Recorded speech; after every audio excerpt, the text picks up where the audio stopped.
Welcome back to our YouTube channel village वाली teacher में आपका हार्दिक स्वागत है, अभिनंदन है। मैं आज आपके लिए लेके आई हूँ हरियाणा ग्रुप डी के लिए हिंदी का सेकंड पार्ट। एक पार्ट में हमने काफ़ी कुछ चीज़ें कवर करने की कोशिश की है, तो चलिए 4-5 क्वेश्चन करंट के हैं जहाँ से क्वेश्चन बन सकते हैं। उनके बाद हम हिंदी का जो पार्ट 2 है उनको बढ़ाएंगे। लाइक शेयर एंड सब्सक्राइब जरूर करके आइएगा और लास्ट तक बने रहिएगा।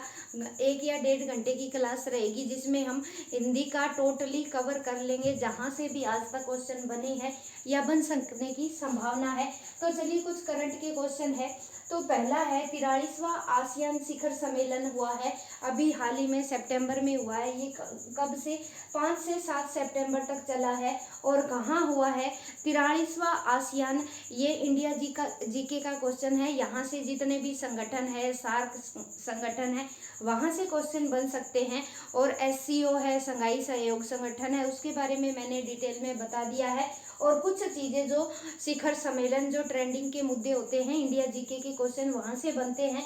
तो हाल ही में 5 से 7 सितंबर तक ये आसियान शिखर सम्मेलन हुआ। कहाँ होता है? जकार्ता में होता है। और जकार्ता क्या है भाई? जकार्ता ये इंडोनेशिया की राजधानी है। ठीक है, इंडोनेशिया की राजधानी है ये जकार्ता, इंडोनेशिया की राजधानी। ठीक है, और ये कहाँ हुए है भी? इसकी जो स्थापना हुई है, आसियान की स्थापना होती है 8 अगस्त 1967। कब होती है भाई? 8 अगस्त 1967। थोड़ा सा डिटेल इसलिए बता रही हूँ ताकि याद रहेगा। यानी जब हमारा हरियाणा बना, उसके बनने के बाद क्या है, 1 साल बाद इसकी स्थापना होती है। आसियान, आसियान की फुल फॉर्म पूछेगा आपसे, एसोसिएशन ऑफ साउथ ईस्ट। ठीक है, आसियान एक बार मैं लिख देती हूँ यहाँ, आसियान। ठीक है, एसोसिएशन ऑफ साउथ ईस्ट। ठीक है, साउथ ईस्ट एशियन नेशंस। क्या बनेगी भाई? Association of south east Asian. ठीक है, एशियन नेशंस, एशियंस नेशन बनेगी इसकी जो फुल फॉर्म रहने वाली है। और इसकी जो बैठक होती है 43वीं बैठक है, और ये जकार्ता में होती है। इंडोनेशिया है, इंडोनेशिया देश की राजधानी जकार्ता में होती है। और इसकी स्थापना होती है बैंकॉक में होती है। बैंकॉक है थाईलैंड की राजधानी। अब ज़्यादा डिटेल में नहीं जाएगा, क्यों? क्योंकि ग्रुप डी का एग्जाम है, इसमें सिंपल इतना जान लो, 10 देश शामिल है आसियान में, 10 देश शामिल है आसियान में। और ये एक दक्षिण पूर्वी एशियाई देशों का समूह है, जो क्या है, अपने राजनीतिक, आर्थिक और सामाजिक मुद्दों के लिए क्या है, संगठन बनाए जाते हैं, ताकि मिलकर क्या है, सहयोग करके हम एक दूसरे को आगे बढ़ाने की कोशिश करें। आसियान में पहली बात नंबर 10 देश शामिल है। ठीक है, स्थापना होती है 8 अगस्त 1967। मुख्यालय बैंकॉक में स्थापना होती है। बैंकॉक थाईलैंड की राजधानी है। और अब की बार जो 43वां शिखर सम्मेलन हुआ आसियान का, ये इंडोनेशिया जकार्ता में होता है। आसियान की है full form association of south एशियाई नेशंस, एसोसिएशन ऑफ साउथ एशियाई नेशंस, यानी दक्षिणी पूर्वी एशियाई देशों का ये समूह है, जो अपने देशों को आर्थिक, राजनीतिक और सामाजिक तौर पर मजबूत बनाने के लिए एक दूसरे से मिलकर सहयोग से काम करते हैं। ठीक है, अगर इसको याद रखना चाहो 10 देश, वैसे तो पूछेगा नहीं। थाईलैंड है, इंडोनेशिया है, म्यांमार है, मलेशिया है, ठीक है, बेलोई है, ब्रुनेई है, इसमें देश शामिल है, 10 देश शामिल है। इंडोनेशिया हो गया, थाईलैंड हो गया, वियतनाम हो गया। तो ये 10 देश शामिल है, जिनको डिटेल में अगर आपको नहीं पूछा जाएगा में भी, अगर पूछा जाता है तो इतना डिटेल नहीं पूछा जाएगा कि बताइए। आसियान में इतना ही पूछ लेगा, 10 देश शामिल है। और ये एक क्या है, दक्षिणी पूर्वी एशियाई देशों का समूह है। यानी जो एशिया है, एशिया जो कॉन्टिनेंट है, उसमें क्या है, जो देश आते हैं पूर्व में और जो दक्षिण में जो देश आते हैं, उनका एक संगठन है। और अब की बार जो इनका सम्मेलन हुआ है वो जकार्ता में होता है। जकार्ता इंडोनेशिया की राजधानी है जो डूबने के कगार पर है। यहाँ पानी बढ़ता जा रहा है हर साल। अब आगे आ जाओ, पुरुष हॉकी एशिया कप किसने जीता है भाई? भारत ने जीता है पुरुष हॉकी एशिया कप। याद रखेंगे, पूछ ली जाती है करंट में, स्पोर्ट्स से भी एग्जाम बनते हैं, ठीक है। डूरंड कप 2023 का टाइटल किसने जीता? मोहन बागान सुपर जाइंट ने जीता। डूरंड कप 2023 का टाइटल मोहन बागान सुपर जाइंट ने जीता। और ज्यूरिख डायमंड लीग चैंपियनशिप है जो 2023 की है। ज्यूरिख है ये, ठीक है। ज्यूरिख डायमंड लीग चैंपियनशिप 2023 में रजत मेडल जीता है किसने भी? नीरज चोपड़ा। नीरज चोपड़ा से डेफिनेटली एक क्वेश्चन बनेगा हरियाणा ग्रुप डी के एग्जाम में, क्योंकि क्या है, इन्होंने 88.17 मीटर भाला फेंक में आगे 2024 के लिए फाइनल में इन्होंने अपनी जगह बना ली है। तो ध्यान से पढ़ना क्या पूछा जा रहा है। ज्यूरिख डायमंड लीग में क्या है, इन्होंने रजत मेडल जीता है नीरज चोपड़ा। और नीरज चोपड़ा खास इसीलिए भी है क्योंकि ये हमारे हरियाणा से संबंध रखते हैं, ठीक है। कमेंट करके जरूर बताना कहाँ से, कौन से जिले से है। और राष्ट्रीय खेल दिवस क्या है? राष्ट्रीय खेल दिवस मनाया जाता है भी 29 अगस्त को मनाया जाता है राष्ट्रीय खेल दिवस। अब क्या है, ओएल जो है, ओएल हमारी जो कंपनी है उसने क्या कहा है भाई, 2040 तक वो क्या है, नेट जीरो कार्बन का लक्ष्य रखा है उसने।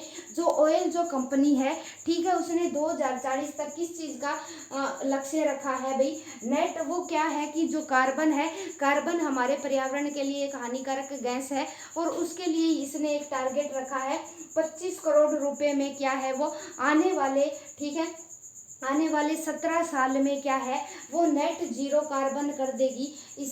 इसका लक्ष्य है 2040 तक, यानी कार्बन की मात्रा उनमें बिल्कुल भी नहीं पाई जाएगी, ये लक्ष्य रखा है ओएल कंपनी ने। और 25,000 करोड़ रुपए की लागत आएगी अगर ऐसा होता है तो नेट जीरो कार्बन की, ठीक है। कार्बन बिल्कुल भी अगर इंक्रीज नहीं होती जब ऑयल का प्रोड्यूस करते हैं तो, ठीक है।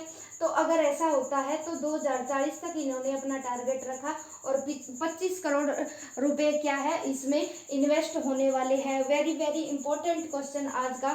देश की पहली सोलर सिटी बनी है भाई, जहाँ क्या है सारे काम क्या है सोलर एनर्जी से होने वाले हैं।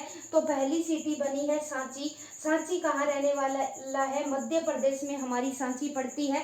और यहाँ क्या है, अशोक का सारनाथ स्तंभ है सांची में, ठीक है। और क्या है, G20 शिखर सम्मेलन है। 2-4 में और क्वेश्चन बताऊंगी जहाँ से बनेंगे, एक बार ये देख लो। नो गेस्ट कंट्री है। G20 जो देश है, G20 में 20 देश तो आए थे। एक स्पेन के राष्ट्रपति ने भाग नहीं लिया था, कारण था कोरोना पॉजिटिव पाए गए थे। प्लस में 9 कंट्री को गेस्ट के तौर पर बुलाया गया था, ठीक है। बांग्लादेश है, अलग अलग है, उनसे नहीं पूछेगा। और क्या है, G20 ने रहकर G21 हो गया है।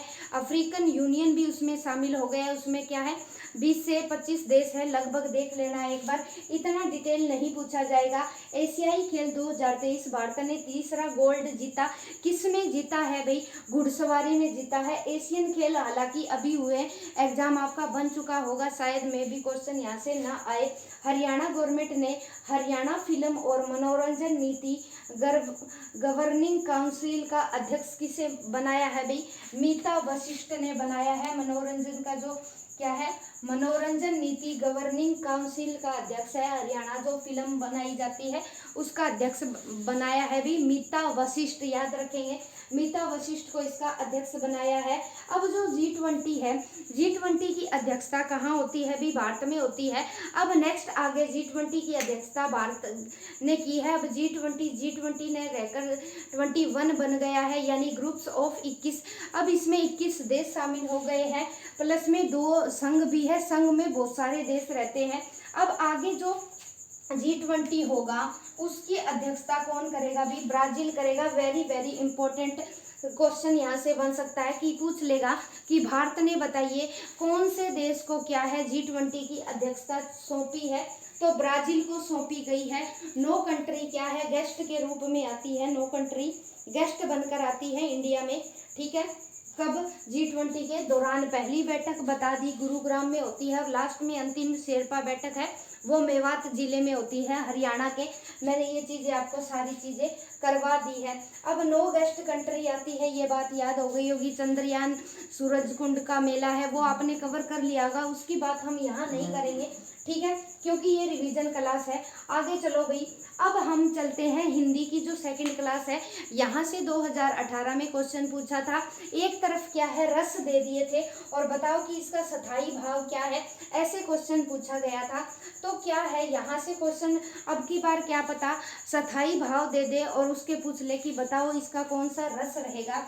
तो वीर रस का क्या है, वीर रस का स्थाई भाव होता है उत्साह, ठीक है। कैसे याद रखोगे? वी उ, ठीक है, वी उ याद रख लोगे, वी उ। अब सिंगार का क्या है, सिंगार का स्थाई भाव क्या होता है?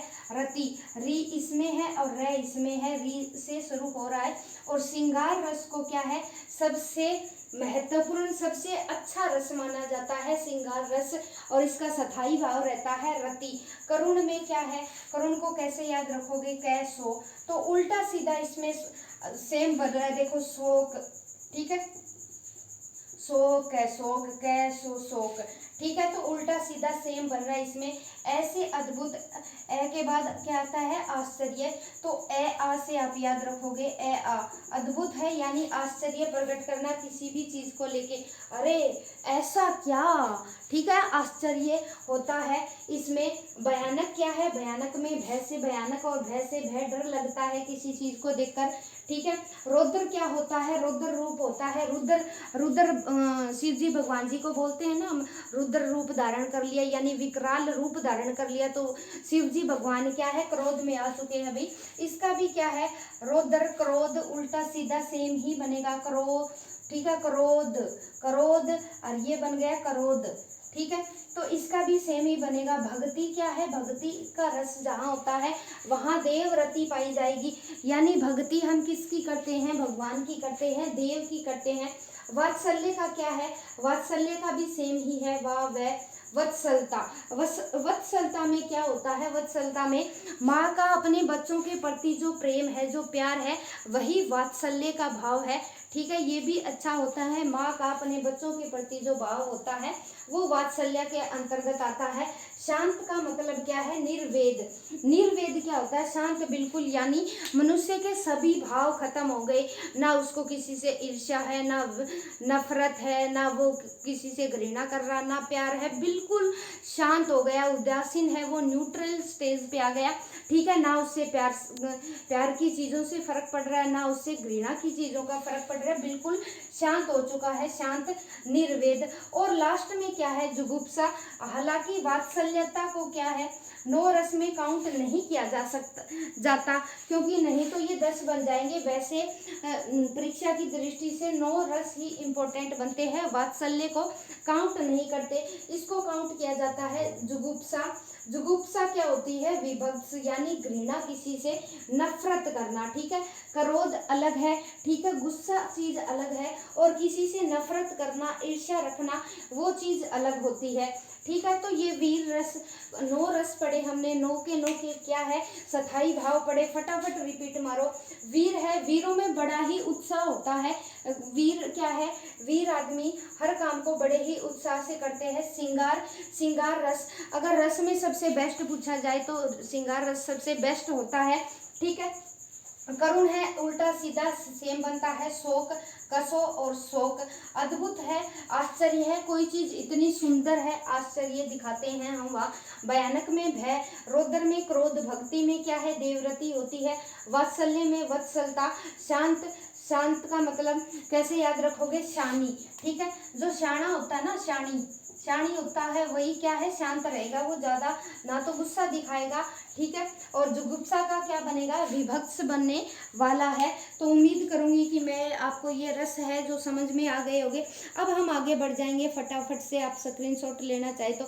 9 गेस्ट कंट्री आई थी भाई, 9 की बातें मैंने 8 और 9 की बात बहुत चली है भाई। एक तो 9 गेस्ट कंट्री आती है G20 में, ठीक है, G20 में, और एक 8 महालक्ष्मी है जो हमारे उत्तरी पूर्वी राज्य है, वो जो सूरजकुंड मेले में आए थे। 8 ही संघाई संघ के जो मेंबर है देश, वो भी शामिल हुए थे। मैंने ट्रिक से याद करा रखा है, ऋतु पी के सी के, ठीक है। तो ये चीज आपको याद हो गई होगी। रस के बाद अब हम आगे बढ़ेंगे, कारक करेंगे भाई। कारक की विभक्ति पूछ ली जाएगी, या तो आपको वाक्य दिया होगा, वाक्य दे देगा, और वाक्य देने के बाद क्या है, आपसे क्या पूछेगा कि बताओ इनमें कौन सा कारक है, या अंडरलाइन करके दे दिया होगा। तो चलिए उसी हिसाब से हम बात करेंगे। बिल्कुल सिंपल चीज पूछी जाती है ग्रुप डी में, ज़्यादा लेंथी नहीं पूछा जाता, उसके बारे में हम बात करेंगे, ठीक है।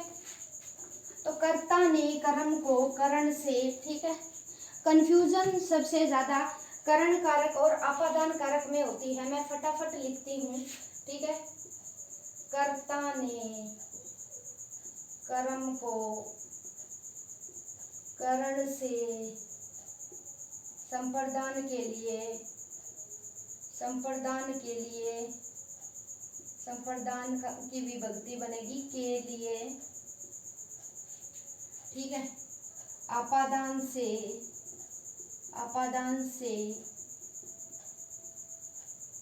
संबंध का के की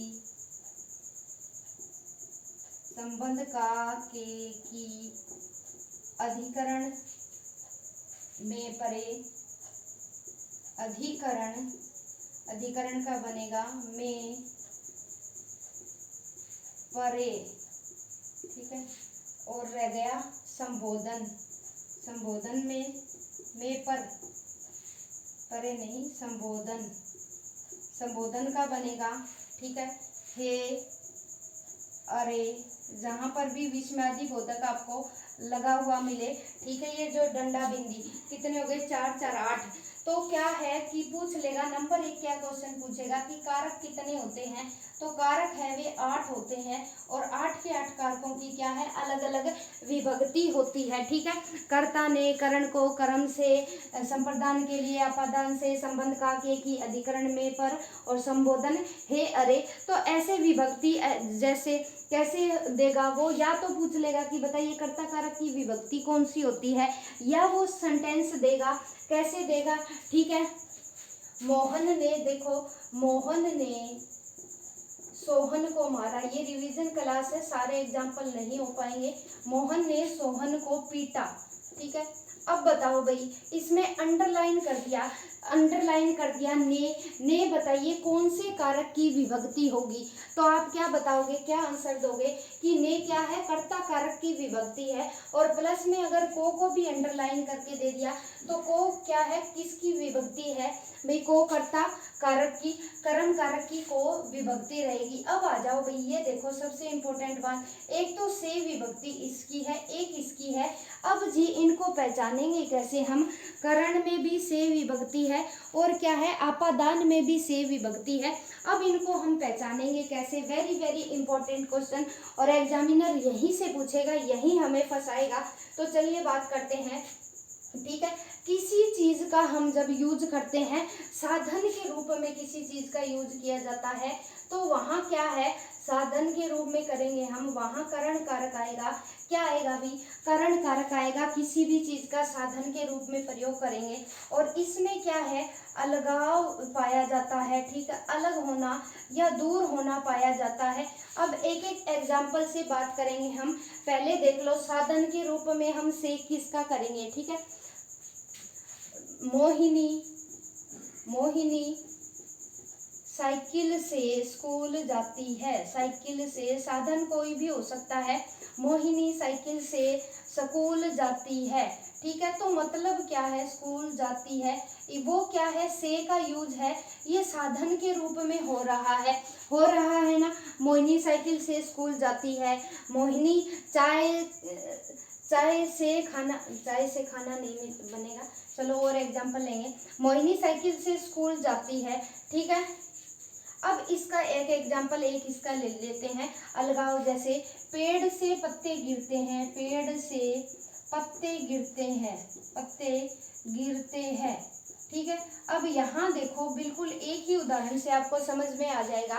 अब ये हमारा पेड़ है भाई, ये हमारा पेड़ है और पेड़ से जो पत्ते हैं वो क्या है, गिर गए, ठीक है, अलग हो गए, अलग हो गए ना, पेड़ से पत्ते गिर गए, ये हमारे पेड़ से पत्ते गिर के अलग हो गए। अब समझो करण विभक्ति का प्रयोग हम वहाँ करते हैं, कहाँ करते हैं, साधन के रूप में करते हैं, ठीक है। ये किसी भी क्या है, साधन के रूप में काम किया जाएगा। और आपादान में क्या है, आपादान में दूरी पाई जाएगी। अब पेड़ से पत्ते दूर हो गए, ठीक है, पेड़ से पत्ते दूर हो गए यानी मतलब क्या है, अलगाव हो गया। पहले पेड़ पर थे पत्ते और ये अब इससे दूर चले गए। अब इसी तरह क्या है, मोहन दिल्ली से मुंबई जाता है, तो पहले वो दिल्ली था, दिल्ली छोड़कर कहाँ चला गया, मुंबई चला गया, यानी दूर हो गया, ठीक है। दूर के लिए या किसी से अलग हो रहे हैं, बिछड़ रहे हैं, वहाँ क्या है, वहाँ आपादान कारक आएगा। और साधन के रूप में बिल्कुल सिंपल चीज पूछी जाएगी, साधन के रूप में हम किस चीज का वो करेंगे, इस्तेमाल करेंगे, तो करण कारक हो जाएगा हमारा, क्या हो जाएगा अभी, करण कारक। अब और एग्जाम्पल देखो, वह चाकू से मारता है, करण कारक का एग्जाम्पल ले रही हूँ एक दो। वह चाकू से मारता है, चाकू से मारता है यानी साधन के रूप में प्रयोग कर रहा है, वो मारता है, ठीक है। यहाँ अलगाव नहीं हो रहा, ना ही कोई चीज दूर जा रही है। अब देखो, वह छत से कूद गया, वह छत से कूद गया यानी छत से अलग हो गया ना, दूर हो गया, वो कूद गया, तो कौन सा कारक लगेगा हमारा, आपादान कारक लगेगा। सिंपल दो बात याद रखनी है, अलगाव और दूरी के लिए क्या है, आपादान कारक का यूज करते हैं, और साधन के रूप में क्या है, हम करण कारक का यूज करते हैं। बाकी ये विभक्ति आपको याद रखनी पड़ेगी। संबंध होगा का, के, की, ठीक है, अधिकरण में, पर, और संबोधन हे, अरे, जहां भी आपको ऐसा सिंबल दिखे, ठीक है, वहां हमेशा संबोधन कारक होगा, हे, अरे, ठीक है, हे, अरे, ये अलग अलग तरह के होते हैं। जहां भी आपको डंडा बिंदी दिखे वहां संबोधन कारक होगा। अब बढ़ते हैं हम अपने नेक्स्ट टॉपिक पर, अलंकार। अलंकार भी पूछे गए थे। अलंकार का मतलब क्या है, अलंकार होते हैं भी सजाना किसी भी चीज को, आभूषण होते हैं। जिस तरह स्त्री आभूषण पहनकर सुंदर लगती है, उसी तरह क्या है हमारी भाषा, अलंकार हमारी भाषा को सुंदर दिखाने के लिए अलंकार का यूज किया जाता है। पिछली बार पूछा गया था कनक कनक ते सोगुनी। अब मैं सीधा एग्जाम्पल पे आऊंगी। कनक कनक ते सोगुनी, कनक कनक ते सोगुनी मादकता अधिकाय, कनक कनक ते सोगुनी मादकता अधिकाय, ठीक है, मादकता अधिकाय। और ऑप्शन दे दिया उसने कि बताओ कौन सा अलंकार है, अनुप्रास होगा, अनुप्रास है, या यमक है, या रूपक है, या मानवीकरण है, बताओ कौन सा अलंकार होगा। अब 1 बाय 1 4-5 है। वैसे तो बहुत सारे अलंकार बनते हैं, लेकिन ग्रुप डी में जहाँ से आज तक क्वेश्चन बने हैं उन्हीं को हम एक बार दोबारा से रिपीट करेंगे, और जहाँ से क्वेश्चन बनने की संभावना है वहीं से रिपीट करेंगे, ठीक है। तो चलो, कनक कनक ते सोगुनी मादकता अधिकाय, ऐसा क्वेश्चन देखने को मिले तो वहाँ कौन सा अलंकार होगा भाई, ठीक है। जहाँ पर भी आपको क्या देखना मिले, ठीक है, यहाँ होगा यमक अलंकार होगा, क्योंकि ये क्या है, कनक, एक कनक है यहाँ सोना और एक कनक है धतूरा, तो यहाँ अलग यमक अलंकार होगा। अब मैं बात करूँगी पहले अनुप्रास अलंकार कैसे पहचानोगे। जहाँ पर क्या है, जहाँ पर व्यंजनों की बार बार आवृत्ति देखने को मिले आपको, व्यंजनों की बार बार आवृत्ति हो, ठीक है, व्यंजनों की बार बार आवृत्ति हो, वहाँ क्या है, वहाँ अनुप्रास अलंकार आएगा। जैसे फॉर एग्जाम्पल सुनना ध्यान से, ठीक है, सारे लिखने पॉसिबल नहीं हो पाएंगे, पहले आप एग्जाम्पल सुन लो, ठीक है। अनुप्रास अलंकार में विमल वाणी ने वीणा ली, ठीक है, विमल वाणी ने वीणा ली, रघुपति राघव राजा राम। सिंपल एक एग्जाम्पल लिख दे रही हूँ मैं यहाँ, रघुपति राघव राजा राम, तो बताओ राजा राम कौन सा अलंकार होगा? रे की आवर्ती हो रही है बार बार, हर सेंटेंस में, हर वाक्य में क्या है, हर शब्द में रे की आवर्ती हो रही है, तो कौन सा अलंकार होगा? अनुप्रास अलंकार होगा।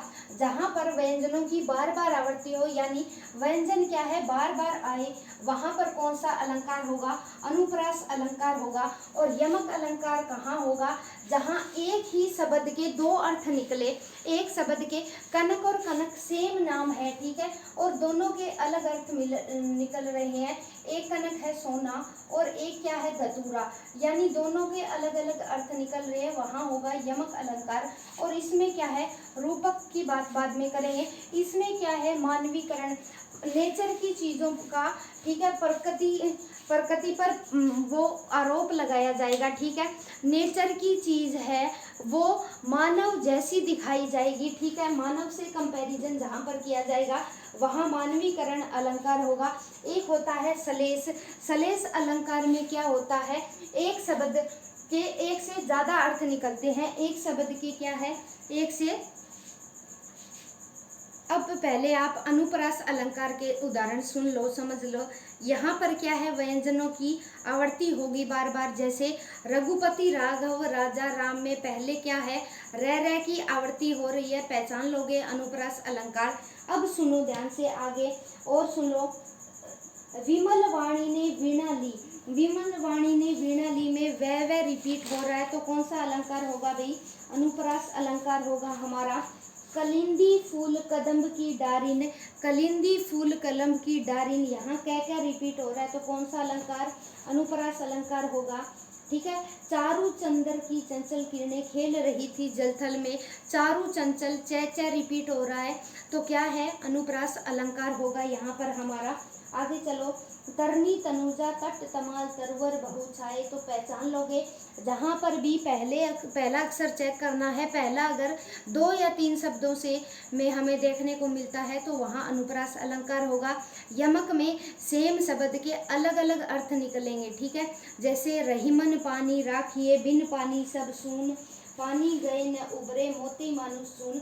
तो एक तो पानी हो गया, ठीक है, पानी ही होता है, एक पानी इज्जत। यहाँ पानी पानी के 2 अर्थ निकल रहे हैं, तो यहाँ होगा यमक अलंकार। रूपक की सुनो अब। रूपक में क्या है, जहाँ भी आपको क्या है, 2-3 शब्द बताऊंगी, ठीक है, वो शब्द अगर आपको देखने को मिले वहाँ क्या है, वहाँ आपको क्या करना है, रूप, ठीक है। अब क्या है, रूप एक दूसरे का जहाँ गुण की समानता होती है, ठीक है, सेम गुण होते हैं, दो चीज होती है और दोनों में क्या है, सेम गुण होते हैं, वहाँ रूपक अलंकार का यूज किया जाता है भाई, ठीक है। मानवीकरण में क्या होता है, जैसे मेघ आए बने बड़े बन ठन के सवर के, तो क्या मेघ कभी भी आ सकते हैं बन के, सवर के, ठन के। तो अब क्या है, मेघ को मानव की तरह बताया गया है कि बादल क्या है, बन ठन के सवर के आते हैं। सवर के कौन आता है, इंसान आता है, ठीक है। तो यहाँ क्या है, नेचर की चीज़ों को मानव के साथ जोड़ा गया है। जहाँ पर प्रकृति की चीज़ों को मानव के साथ जोड़ा जाता है वहाँ पर मानवीकरण अलंकार आता है, ठीक है। प्रकृति की चीज़ होती है और वो मानव जैसी दिखाई जाती है, ठीक है। अब देखो, एक कविता है बड़ी ही फेमस, मैया मैं तो चंद्र खिलौना ले हूँ, यानी क्या कोई चांद कोई खेलने की चीज़ है कि वो क्या है, बच्चा मांग रहा है कि मुझे तो चांद वाला खिलौना चाहिए। तो अब जो चांद की तुलना है वो खिलौने से की जा रही है, तो वहाँ भी क्या है, वहाँ भी मानवीकरण अलंकार होगा, ठीक है। मैया मैं तो चंद्र खिलौना ले हूँ, चांद को खिलौना बताया जा रहा है, यानी मानवीकरण अलंकार हो रहा है, ठीक है। एक आपको जहाँ भी क्या है, सा सी समान, ठीक है, सा सी समान ऐसे नाम मिले तो वहाँ आपको क्या है, उपमा अलंकार लगा के आना है भाई। सा सी समान जहाँ पर भी आपको ये देखने को मिले वहाँ उपमा अलंकार लगाओगे। एक होता है मानो मनु, मानो मनुहु, जानो जनुहु, जहाँ पर भी आपको ये शब्द देखने को मिले जनहु, वहाँ आपको उत्प्रेक्षा अलंकार लगा के आना है, उत्प्रेक्षा। बाकी बहुत सारे होते हैं अलंकार, लेकिन क्या है यहाँ से ही फेमस क्वेश्चन बनने वाले हैं। अनुप्रास में व्यंजनों की बार बार आवृत्ति होगी, ठीक है। एक ही व्यंजन जैसे 1 2 3 4 शब्द है तो चारों में रे रिपीट हो रहा है, जरूरी नहीं है कि रे ही रिपीट होगा, और भी व्यंजन हो सकते हैं। यमक में क्या है, दो सेम शब्द है, उनके अलग अलग अर्थ निकलेंगे। रूपक में क्या है, दो चीज होंगी और उनमें सेम गुण होंगे। जैसे 2 लड़कियां, वो दोनों की दोनों अच्छी है, तो दोनों का रूप क्या है, वो सेम टू सेम होगा।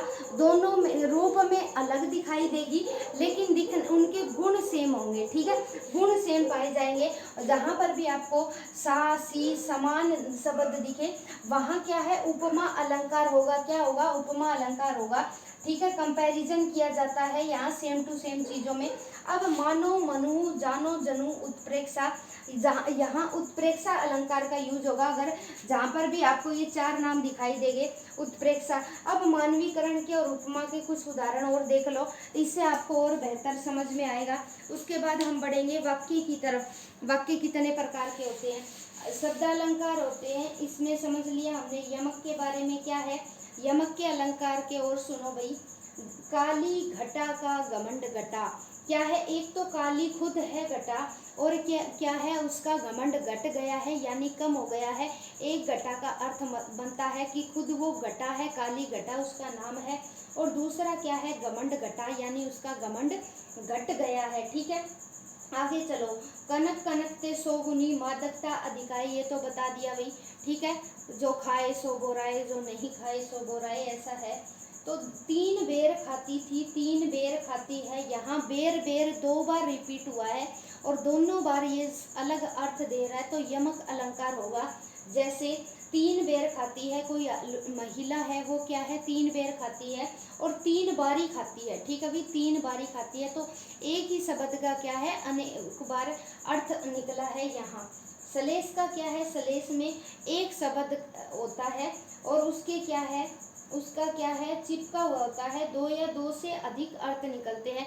यहाँ तो दो शब्द दिए होंगे यमक में और उनके अलग अलग अर्थ निकलेंगे, और सलेस में क्या होता है, सलेस में एक शब्द दिया होगा और उसके अनेक अर्थ निकलेंगे। जैसे मंगन को देख पट देत बार बार है, यानी क्या है, मंगता कोई भिखारी है, उसको देखकर पट देत, पट का मतलब होता है वस्त्र और एक पट होता है भी दरवाजा, ठीक है। एक पट होता है वस्त्र, एक पट होता है दरवाजा, यानी भिखारी को देखकर क्या है, हमने दरवाजा बंद कर लिया।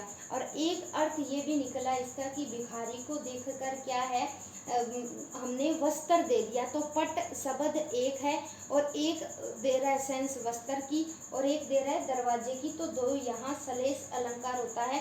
सलेस का मतलब होता है चिपका हुआ। क्या होता है भाई, सलेस का मतलब होता है चिपका हुआ। ये 5-6 ही अलंकार आपको याद रखने, बाकी डिटेल में नहीं याद रखना।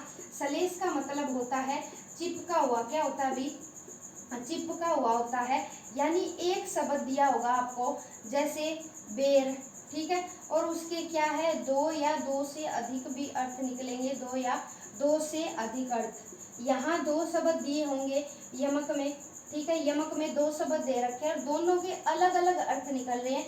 यहाँ एक शब्द के 2 या 2 से अधिक अर्थ निकलेंगे, ठीक है।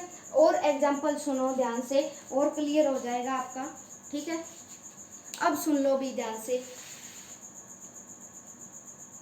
हे प्रभु हमें दो जीवन दान, इसमें कौन सा है भी, सलेस अलंकार है कि हे प्रभु मुझे जीवन दान दो। तो जीवन का मतलब एक तो है पानी और एक मतलब है उम्र, ठीक है, कि हमें लंबी उम्र दो और जीने के लिए पानी हमें पता है जरूरी है, तो बिल्कुल ध्यान से करना। अगर 2 शब्द रिपीट हो रहे हैं, एक 2 शब्द और साथ साथ रिपीट है, वहाँ यमक अलंकार लगाओगे। और अगर एक शब्द है उसके अनेक अर्थ निकल रहे हैं, उसका क्या है, वहाँ सलेस अलंकार लगाओगे। जहाँ भी आपको सा सी से, समान, सरिस ऐसे शब्द देखने को मिले वहाँ उपमा अलंकार लगाओगे। जहाँ भी आपको मानो, मनु, जानो, जनुहु मिले वहाँ उत्प्रेक्षा अलंकार लगाओगे। और मानवीकरण में क्या है, प्रकृति की चीजों पर क्या है, मानव जैसा बताया जाएगा। जैसे मेघ आए बड़े बन ठन के सवर के, यानी क्या है, बादल बड़े ही सुंदर बन के आते हैं। यहाँ मानवीकरण अलंकार का यूज किया जा रहा है। दूसरा देखो, आए महंत वसंत, कि वसंत आया और बड़ा ही महान आया, तो क्या है इसमें आगे देखो मानवीकरण अलंकार के उदाहरण और सुन लो। धीरे धीरे उतर क्षितिज से आ वसंत रजनी, ठीक है, कि धीरे धीरे ऐसे मत कर देना कि धीरे धीरे 2 बार शब्द रिपीट हो रहा है तो आप यहाँ यमक लगा दो, यमक नहीं लगाना है। तो धीरे धीरे उतर क्षितिज से आ वसंत रजनी, ऐसा लग रहा है कि धीरे धीरे आसमान से क्या है, रजनी उतर गई है, ठीक है। रजनी होती है रात, लेकिन रात की तुलना किससे की जा रही है, भी रजनी से की जा रही है, वसंत की रजनी से इसकी तुलना की जा रही है। तो वहाँ क्या है, मानवीकरण अलंकार होगा। नेचर की कोई भी चीज है उसको क्या है, आदमी के, मानव के अगर बराबर दिखाया जाएगा वहाँ मानवीकरण अलंकार होगा। तो ध्यान से पढ़ के आंसर करना है आपको, ठीक है। इसके कुछ एग्जाम्पल है, मैं आपको वो पोस्ट कर दूंगी, अगर आप पढ़ना चाहो तो वो पढ़ लेना। आगे बस इतना अलंकार में इतना ही है। और कुछ क्या है, 1-2-3 क्रियाएं और है भी, वो देख लो। एक हमने क्रिया की बात कर ली, सकर्मक और अकर्मक। अकर्मक में क्या है, सारा फल है वो कर्ता पर पड़ता था, और सकर्मक में क्या है, सकर्मक में सारा जो फल है वो कर्म पर पड़ता है। तो इसी तरह 2-3 क्रियाएं और होती है, 2-3 क्रियाएं जिसमें क्या है, सामान्य क्रिया तो जैसे हो गई आकाश ने खाना खाया, सामान्य क्रिया क्या हो गई, आकाश ने खाना खाया, संदीप कल पड़ेगा, तो ये सामान्य क्रिया है। और कुछ होती है संयुक्त क्रिया होती है जिसमें एक से ज़्यादा क्रिया होती है। मैंने आपको बताया था कि क्रिया कैसे पकड़ोगे, जिस भी शब्द के पीछे ना लगा हो वो क्या है, क्रिया शब्द होते हैं। क्या होते हैं भी, क्रिया शब्द होते हैं। संयुक्त क्रिया में क्या है, हम सब घूमने जा रहे हैं, तो हम सब घूमने जा रहे हैं, यहाँ क्या है, 2 क्रिया होगी भाई, हम सब घूमने जा रहे हैं, इसमें क्या है, घूमना जाना, ठीक है, घूमना जाना क्या है, 2 क्रिया है। तो 2 क्रिया है तो कौन सी क्रिया लगी होगी, संयुक्त क्रिया लगी होगी। एक यहाँ से बड़ा क्वेश्चन बनता है भी, प्रेरणार्थक, ठीक है, प्रेरणार्थक क्रिया है। प्रेरणार्थक क्रिया में क्या है, कहाँ से क्या क्वेश्चन बनेगा, प्रेरणा दी जाएगी भी, ठीक है, प्रेरणा देकर किसी से काम करवाया जाएगा। अध्यापक बच्चों को पढ़ाता है, अध्यापक बच्चों को पढ़ाता है, ठीक है, तो बच्चों को प्रेरणा दे रहा है, अध्यापक पढ़ा रहा है, ठीक है। तो कौन सी क्रिया होगी, यहाँ होगी प्रेरणार्थक, प्रेरणार्थक, ठीक है, प्रेरणार्थक। प्रेरणार्थक क्रिया में क्या है, प्रेरणा दी जाएगी, अध्यापक बच्चों को पढ़ाता है, अध्यापक बच्चों को खिलाता है, यानी मोटिवेट कर रहा है, वो प्रेरणा दे रहा है। प्रेरणा माली है, वो क्या है, मालिक है, वो माली से काम करवाता है, पौधों में पानी डलवाता है, तो वो क्या है, प्रेरणा दे रहा है या ऑर्डर दे रहा है, वहाँ प्रेरणार्थक क्रिया आएगी। अब आता है, एक आता है कहीं पे भी, वो लिखवाना, ठीक है, लिखवाना, करवाना, लिखवाना, करवाना, नचवाना, नचवाना, ये सारी की सारी क्रियाएं क्या बनेगी भी, ये सारी की सारी क्रियाएं बनेगी हमारी, क्या बनेगी, प्रेरणार्थक क्रिया बनेगी। ये सारी की सारी क्रियाएं कि यहाँ क्या है, प्रेरणा दी जा रही है, ठीक है, हंसवाना, दौड़वाना, और भी हो सकती है, गिरवाना, चलवाना, ये क्या है, चलवाना है, यानी प्रेरणा दी जा रही है कि आप चल के दिखाओ, चलवाया जा रहा है, ठीक है। यहाँ क्या होगी, यहाँ प्रेरणार्थक क्रिया होगी जो मोटिवेट करेगी। एक होता है पूर्वकालिक क्रिया, पूर्वकालिक क्रिया में एक क्रिया तो खत्म हो चुकी होती है और दूसरी क्या है, चल रही होती है। जैसे देखो यहाँ शिक्षा निबंध लिखकर पढ़ने लगी, यानी क्या लिख लिया उसने, शिक्षा निबंध लिखकर पढ़ने लगी, यानी निबंध तो लिख लिया, एक काम तो कर लिया उसने और दूसरी क्रिया करने लगी। वहाँ होता है भाई पूर्वकालिक क्रिया, यानी एक क्रिया खत्म कर चुकी है और दूसरी करने लग गई है। शिक्षा क्या है, शिक्षा निबंध लिखकर, शिक्षा निबंध लिखकर को बहुत सारे एग्जाम्पल हो सकते हैं, लिखकर पढ़ने लगी, ठीक है, पढ़ने लगी। शिक्षा यानी निबंध लिख लिया उसने पहले, पढ़ने लगी, और अब क्या करने लगी, पढ़ने लगी। दो क्रिया है इसमें, एक खत्म हो चुकी है और एक चल रही है। वहाँ क्या लगाओगे, आप लगाओगे वहाँ पूर्वकालिक क्रिया लगाओगे। एक क्रिया खत्म हो जाती है, दूसरी क्या है, चल रही है, वहाँ पूर्वकालिक क्रिया।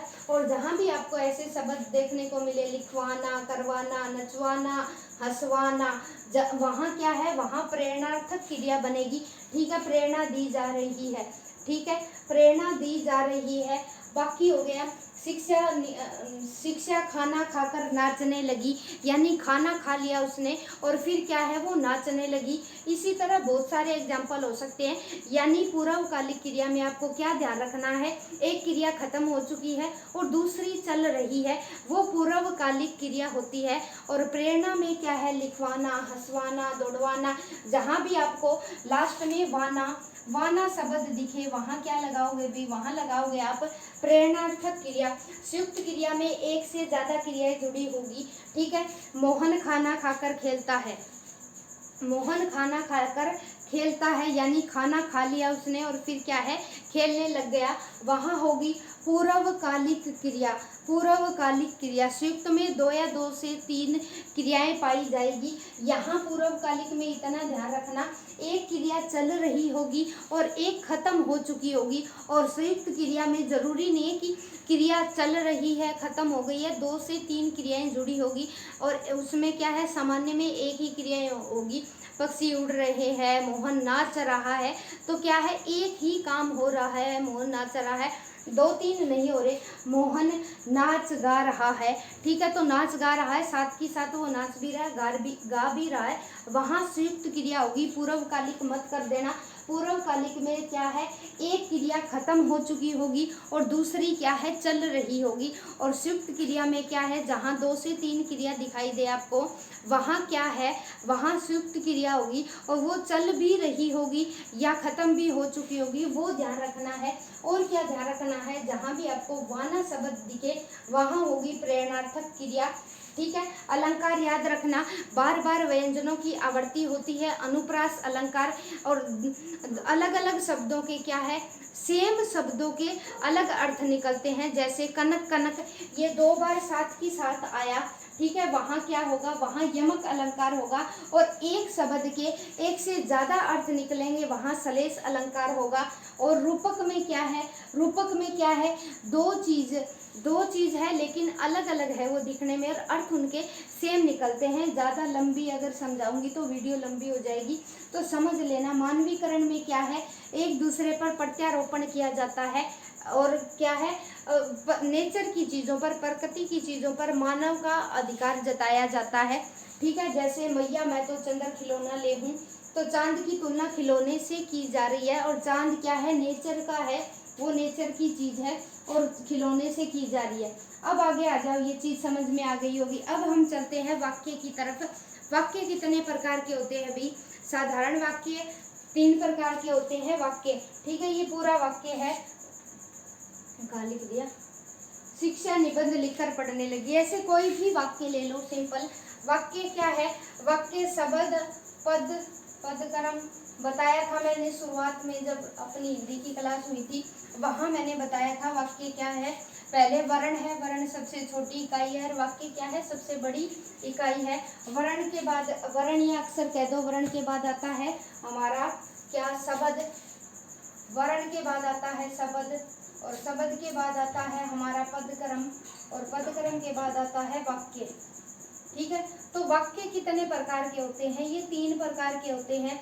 एक होता है सामान्य वाक्य, ठीक है, सामान्य। एक होता है मिश्र वाक्य और एक होता है संयुक्त वाक्य। अब इनकी सिंपल पहचान तो कर लोगे। देखो, मोहन नाच रहा है, ये पूरा वाक्य है, मोहन नाच रहा है। अब यहाँ तो सामान्य वाक्य की तो आप पहचान कर लोगे, यहाँ फंसोगे आप संयुक्त और मिश्र में। तो अब कुछ वर्ड लगे होंगे यहाँ पर, अगर आपको निकालना है, एग्जामिनर पूछेगा, वाक्य लिख दिया उसने और पूछेगा कि बताइए ये सामान्य वाक्य है, संयुक्त वाक्य है या मिश्र वाक्य है, तो कुछ चलो शब्द लिखते हैं, उन शब्दों को याद रखेंगे फटाफट से, ठीक है, तब हम निकाल पाएंगे कि कौन से मिश्र वाक्य है और कौन से क्या है संयुक्त वाक्य है। तो चलो बात करते हैं हम। चलो भी अब देखो, सामान्य वाक्य को क्या है, साधारण वाक्य भी कहते हैं, इसे बोलते हैं साधारण। सामान्य हो गया या साधारण हो गया, इसको तो पहचान ही लोगे। अब मिश्र वाक्य को कैसे पहचानोगे, मैंने यहाँ कुछ शब्द लिखे हैं। मिश्र वाक्य के बीच में आपको या तो ये जितने भी शब्द दिखाई दे रहे हैं वो लगे हुए मिलेंगे मिश्र वाक्य में। जो, की, क्योंकि, जो, वह, जहाँ, जिसे, यदि, जब तक, जहाँ, वहाँ, जिस प्रकार, ये जितने भी शब्द आपको दिखाई दे रहे हैं ये उनके बीच में लगे मिलेंगे आपको, वहाँ मिश्र वाक्य हो जाएगा। अब संयुक्त वाक्य में आ जाओ, ठीक है, ये आपको 2-4 बार पढ़ोगे याद हो जाएगा, मुश्किल नहीं है। और, एवं, किंतु, परंतु, यानी एंड वाली जो चीजें हैं, जहाँ पर कोमा भी है, कोमा भी क्या है संयुक्त वाक्य में लगा हुआ मिलेगा, ठीक है। आपको मोहन आया और सोहन चला गया, यानी दो सेंटेंस बता रहे हैं संयुक्त वाक्य, दो वाक्यों को जोड़ा जा रहा है, मोहन आया और सोहन चला गया, ठीक है। राधा एवं सीता खेलती है, ठीक है। मुझे दिल्ली जाना था किंतु मैं नहीं जा सका, ऐसे शब्द क्या है, किंतु, परंतु, ठीक है। तुम पढ़ते तो क्या है, पास हो जाते, ये ऐसी चीजें क्या है, ये संयुक्त वाक्य के अंडर आएगी। और मिश्र वाक्य में जो, की, क्योंकि, जहाँ, जिसे, यदि, जब तक, ठीक है, जब तक तुम रेलवे स्टेशन पर पहुंचोगे गाड़ी जा चुकी होगी, किस का उदाहरण है, मिश्र वाक्य का उदाहरण है, ठीक है। जिस प्रकार, जो, सो, जिस प्रकार तुम तैयारी कर रहे हो उस प्रकार तुम्हें क्या है, तुम्हारी मेहनत का फल जरूर मिलेगा, तो ये मिश्र वाक्य का उदाहरण रहेगा। तो ये जितने भी आपको वर्ड पकड़ने हैं कि कौन सा वर्ड दिखाई दे रहा है, शब्द दिखाई दे रहा है, तो ये जितने भी शब्द दिखाई देंगे आपको मिश्र वाक्य में दिखाई देंगे, ठीक है। और क्या है, ये जितने भी वर्ड है संयुक्त वाक्य में दिखाई देंगे। संयुक्त वाक्य में ध्यान रखना, संयुक्त वाक्य में क्या है, दो वाक्य अलग अलग जुड़े होंगे, ठीक है। एक का इधर वाले का अलग मतलब निकलेगा और इधर वाले का अलग मतलब निकलेगा, ये ध्यान रखना। और ये क्या है, मिक्सिंग तरह से लगेंगे हमें, ठीक है। जो, सो, की, क्योंकि, ठीक है, क्योंकि अगर फसल अच्छी होती क्योंकि बारिश नहीं हुई, ठीक है। तो दोनों क्या है, वाक्य एक ही है और जोड़ा किसने है, क्योंकि ने जोड़ा है, और क्योंकि कौन सा शब्द बनेगा भी, मिश्र वाक्य बनेगा। ध्यान रखना, साधारण में मोहन नाच रहा है, गीता गा रही, सिंपल है, यहाँ पहचानने की जरूरत नहीं होगी। संयुक्त वाक्य क्या है, और या और से जुड़े होंगे, और, एवं, किंतु, परंतु, पर, इसलिए, नहीं, तो, क्या, और कोमा लगा होगा। और ये जितने भी शब्द है ये हमें पूरा का पूरा जो वाक्य है वो मिक्स मिलेगा, हमें मिक्सिंग मिलेगा, मिश्र वाक्य कहलाएगा वो। और ये क्या है, संयुक्त वाक्य, दो वाक्यों को जोड़ देंगे साथ में, दो चीजों को जोड़ेंगे संयुक्त वाक्य, ठीक है। और कौन से शब्दों से जोड़ेंगे, और, एवं, किंतु, परंतु, पर, इसलिए, नहीं, तो, क्या, कोमा, ठीक है, इन शब्दों से। अब आ जाओ भाई, बिल्कुल फ्री के नंबर है उपसर्ग। उपसर्ग क्या है, उपसर्ग क्या है, शब्दों के आगे लगते हैं भी, शब्दों के आगे लगकर, शब्दों के आगे लगकर अर्थ में क्या है, परिवर्तन कर देते हैं, लगकर अर्थ में परिवर्तन करते हैं, अर्थ में परिवर्तन, ठीक है, अर्थ में परिवर्तन कर देते हैं। इसी तरह पढ़ते क्या है, पढ़ते ये क्या है, शब्दों के ये पीछे लगकर, ठीक है, पीछे लगकर अर्थ में परिवर्तन करते हैं। जैसे उपसर्ग का एक उदाहरण दूं मैं आपको, अधि, अधि एक उपसर्ग हो गया, अधि, धन जमा में कार, तो ये क्या है, शब्द में परिवर्तन कर दिया ना, ये अधि प्लस कार बन गया अधिकार, अधिकार बन गया, ठीक है। एक एक एग्जाम्पल, दो एग्जाम्पल बता रही हूँ, क्लास लंबी हो जाएगी नहीं तो। शब्दों के आगे लगकर अर्थ में परिवर्तन कर देते हैं। तो आपको ऐसे पूछ लेगा कि क्या है ये, अधि क्या है, या तो ढूंढो कि कौन सा उपसर्ग है इसमें।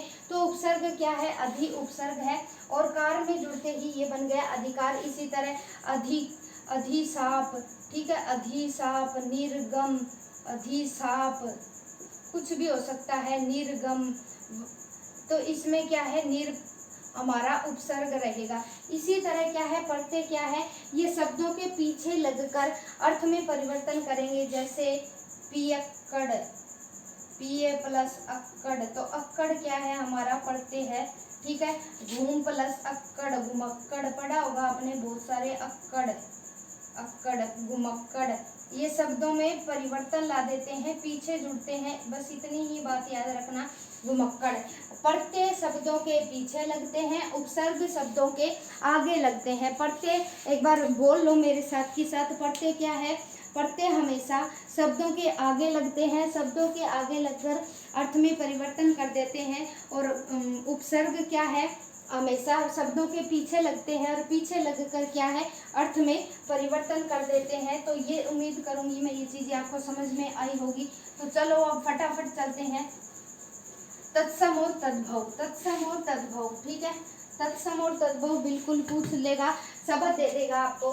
एक होता है तत्सम और एक होता है तद्भव, ठीक है। ये तत्सम शब्द क्या है, ये संस्कृत के है, और एज इट इज हम हिंदी में यूज करते हैं, कोई चेंज नहीं करते। इनकी पहचान कैसे करोगे, और ये क्या है, ये हिंदी के शब्द है, मूलतः हिंदी के शब्द है, ठीक है। अब देखो इनकी पहचान कैसे करेंगे। संस्कृत में एक तो आपको ये वाला श मिलेगा, जहां भी आपको ये वाला श देखने को मिले और एक री ऋषि देखने को मिले, आंख बंद करके टिक कर दो, वहां तत्सम शब्द लगेगा। आंख बंद करके टिक कर दो, वहां तत्सम शब्द लगेगा। और एक तद्भव शब्द की पहचान बिल्कुल इजी है, जहां भी आपको चंद्र बिंदु दिखाई दे, जैसे गेहूं, ठीक है, गेहूं हो गया, आई बात समझ में। जहां भी आपको चंद्र बिंदु दिखाई दे तो वहां क्या याद रखना है आपको, तद्भव शब्द रहेगा, वो हिंदी का शब्द रहेगा। जहां भी री ऋषि की मात्रा दिखाई दे, आपको अक्षय दिखाई दे, श दिखाई दे, वहां क्या है, वहां ये क्या है, ये तत्सम शब्द रहेगी। ये संस्कृत के शब्द होते हैं, ठीक है, ये संस्कृत के शब्द होते हैं। श ज्यादातर देखने को मिलेगा, जैसे गृह, एक एग्जाम्पल लिखते हैं, गृह, गृह होता है, गृह का तद्भव बनेगा घर, ठीक है। तो ये ई की मात्रा है, हमने पहचान लिया। तो ये कौन सा वर्ड होगा, ये तत्सम होगा, और ये होगा हमारा तद्भव, ठीक है, ये होगा हमारा तद्भव। और एक अणे खाली, ये, ठीक है, अणे खाली, अणे खाली जहां भी आपको देखने को मिले, अणे खाली जहां भी देखने को मिले, वहां क्या होगा, तत्सम शब्द होगा। जैसे शोणित, शोणित, तो कौन सा शब्द हुआ, तत्सम, ठीक है। शब्द पकड़ने हैं, री की मात्रा पकड़नी है, अक्षय पकड़ना है, और अणे खाली पकड़ना है। जहां भी आपको ये शब्द देखने को मिले, तुरंत समझ जाना कि ये सारे क्या के सारे शब्द क्या है, ये संस्कृत शब्द है, और एज इट इज क्या है, हिंदी में प्रयोग किए जाते हैं, इनके साथ हम छेड़खानी नहीं करते। और तत्सम में क्या है, हमें ज्यादातर चंद्र बिंदु वाले शब्द देखने को मिलेंगे, ठीक है। चंद्र बिंदु वाले शब्द जहां भी दिखे आपको, वो तद्भव रहेंगे। वैसे बहुत सारे होते हैं, ये मैंने आपको शब्द पकड़ने के लिए थोड़ा सा ट्रिक बताया है, आगे चलेंगे हम।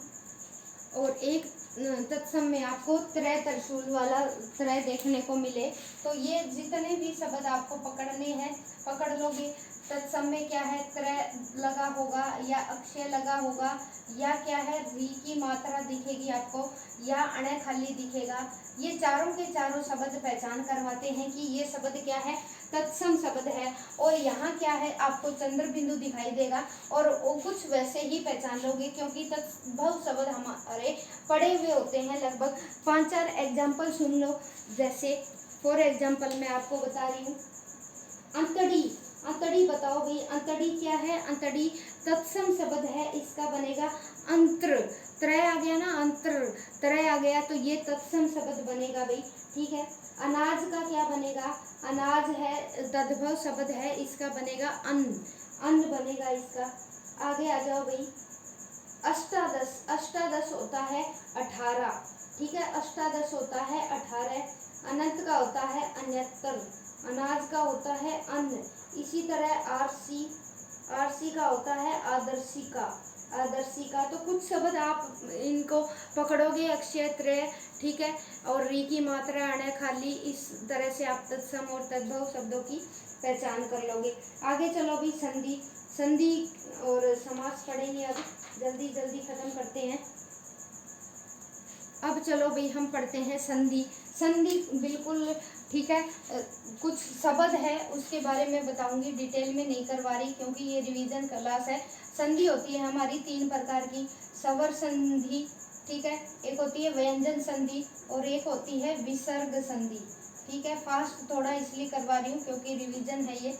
स्वर में क्या है, स्वर प्लस स्वर मिलेंगे, स्वर मैं करवा चुकी हूँ आपको, ठीक है, 11 स्वर होते हैं। इसमें क्या है, स्वर प्लस व्यंजन मिलकर स्वर प्लस व्यंजन भी हो जाएंगे, और इसमें व्यंजन प्लस व्यंजन भी क्या है, व्यंजन प्लस व्यंजन भी मिलकर क्या है, स्वर व्यंजन संधि बनाते हैं। इसमें स्वर प्लस विसर्ग बन जाएंगे तो विसर्ग संधि होगी।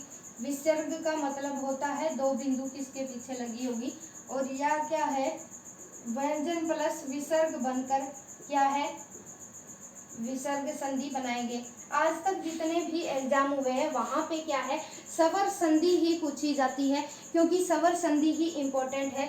स्वर संधि के 5 भेद है, 5 भेद है। एक होती है दीर्घ संधि, ठीक है, यहाँ से ही क्वेश्चन बनते हैं। दूसरी होती है गुण संधि, ठीक है, गुण संधि। तीसरी होती है वृद्धि संधि, वृद्धि संधि। अक्सर पहचानना सीखना, पकड़ना सीखना, याद हो जाएंगे अपने आप। चौथी है यण संधि, यण संधि, और 5वीं है अयादी संधि, ठीक है, अयादी संधि। अक्सर पहचानोगे, एग्जामिनर पूछेगा, शब्द दे देगा कि बताइए इसमें कौन सी संधि है, तो दीर्घ संधि की आप पहचान कैसे करोगे। जैसे मैं एक एग्जाम्पल लिखूं, विद्यार्थी, तो बताओ भी इसमें कौन सी संधि है, तो इसमें दीर्घ संधि रहेगी। ये सीक्वेंस मत तोड़ना, दीर्घ के बाद गुण आएगा, गुण के बाद वृद्धि आएगी, वृद्धि के बाद यण आएगी, और इसमें क्या है, अयादी आएगी। अब अगर इनकी परिभाषा पढ़ने चलोगे, ए का आ हो जाता है, ए को आए हो जाता है, बिल्कुल कंफ्यूज हो जाओगे। कुछ वर्ड देख लो यहाँ पर ताकि आप एग्जाम में सिंपल तरीके से पकड़ पाओ। अब दीर्घ में क्या है, आ आम बड़ा होता है और ई इमली बड़ी होती है, बड़े वाली, और ऊ उल्लू बड़े वाला। जहाँ भी आपको ये तीनों मात्राएं दिखे, ठीक है, जहाँ भी ये बड़ी वाली तीनों मात्राएं दिखे, समझ जाना भी दीर्घ संधि है। क्या बताया मैंने, जहाँ भी आ दिखे आपको और बड़ी ई दिखे और क्या है, बड़ा ऊ दिखे, वहाँ समझ जाना भी कौन सी संधि रहेगी, हमारी दीर्घ संधि रहेगी। शब्द को देख लेना और उसके हिसाब से क्या है, बीच में चेक करना। अब जैसे विद्यार्थी है, यहाँ विद्यार्थी में क्या नजर आ रहा है आपको, विद्या प्लस अर्थी में टूटेगा, ये तोड़ना भी आना चाहिए आपको, विद्या प्लस अर्थी विद्यार्थी, तो आ निकल के आया, तो आ ई और ऊ जहाँ भी दिखे आपको वहाँ दीर्घ संधि फिट कर देना भाई। अब आगे नेक्स्ट आ जाओ, गुण संधि की पहचान आप कैसे करोगे, ठीक है।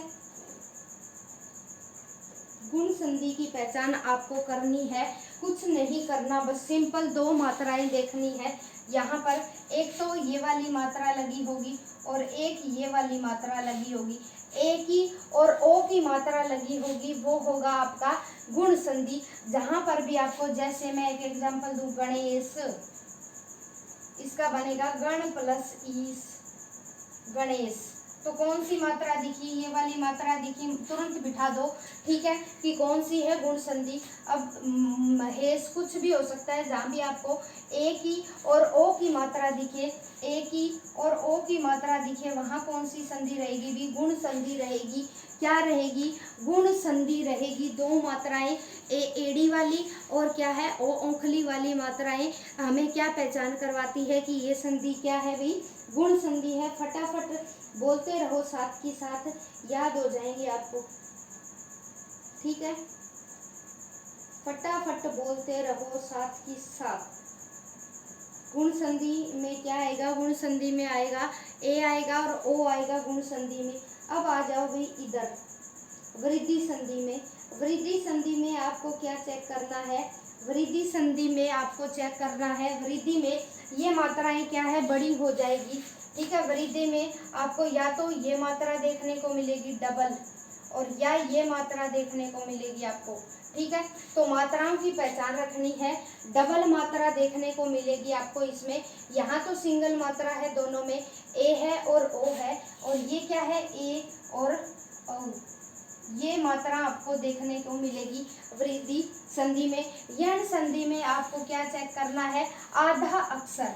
ठीक है, आधा अक्षर जहाँ भी मिले आपको, आधा अक्षर वहाँ हम बिठा देंगे यण संधि। आधा अक्षर जैसे अत्यल्प, अत्यल्प, अत्यल्प, एक मिनट रुक जाओ, गड़बड़ होगी। अति प्लस अलप, अति प्लस अलप, अत्यल्प, अत्यल्प,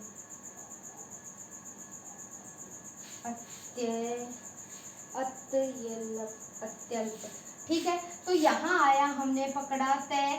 तो तय आधा अक्षर है, जहाँ भी हमें आधे अक्षर मिले या तय, रे और वे मिले, ठीक है, अक्षर मिले हमें, जहाँ भी हमें आधे अक्षर मिले वहाँ हम कौन सी संधि फिट बिठा देंगे भाई, यण संधि फिट बिठा देंगे। थोड़ा सा माइंड में याद रखना पड़ेगा, क्योंकि ये व्याकरण के रूल है, इन्हें याद रखना पड़ेगा और कोई इलाज नहीं है हमारे पास। ये वे रे ले, जहाँ भी आपको ये रे ले, ये से यण, ये से ये रे ले वे याद रख, आधा अक्षर मिलेगा। प्लस में क्या है, ये से यण, ये से ये रे ले वे, जहाँ भी आपको ये चार अक्षर देखने को मिले वहाँ आपको कौन सी संधि फिट करनी है, यण संधि फिट करनी है। तोड़ के खुद देख लेना, निकल जाते हैं अक्षर। अयादि क्या है, अयादि में आपको अये, आए और अव और आव, ये चार वर्ड देखने को मिलेंगे। बाकी व्यंजन संधि में कोई इतना इम्पोर्टेंट नहीं है, विसर्ग संधि भी नहीं पूछता। क्वेश्चन ज़्यादातर यहाँ से ही बनते हैं। तीनों बड़ी मात्राएं फटाफट फिर से रिपीट मार लो।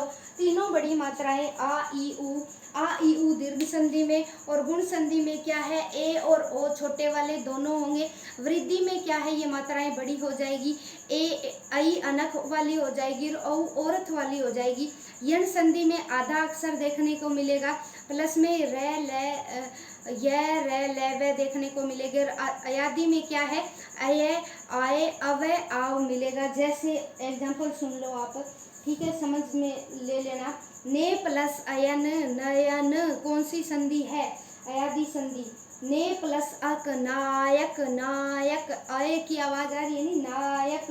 पो जमा अन, ठीक है, पवन, पो जमाक, पावक, आवक, अव, आव, अय, आय, शब्द को बोल के देख लेना।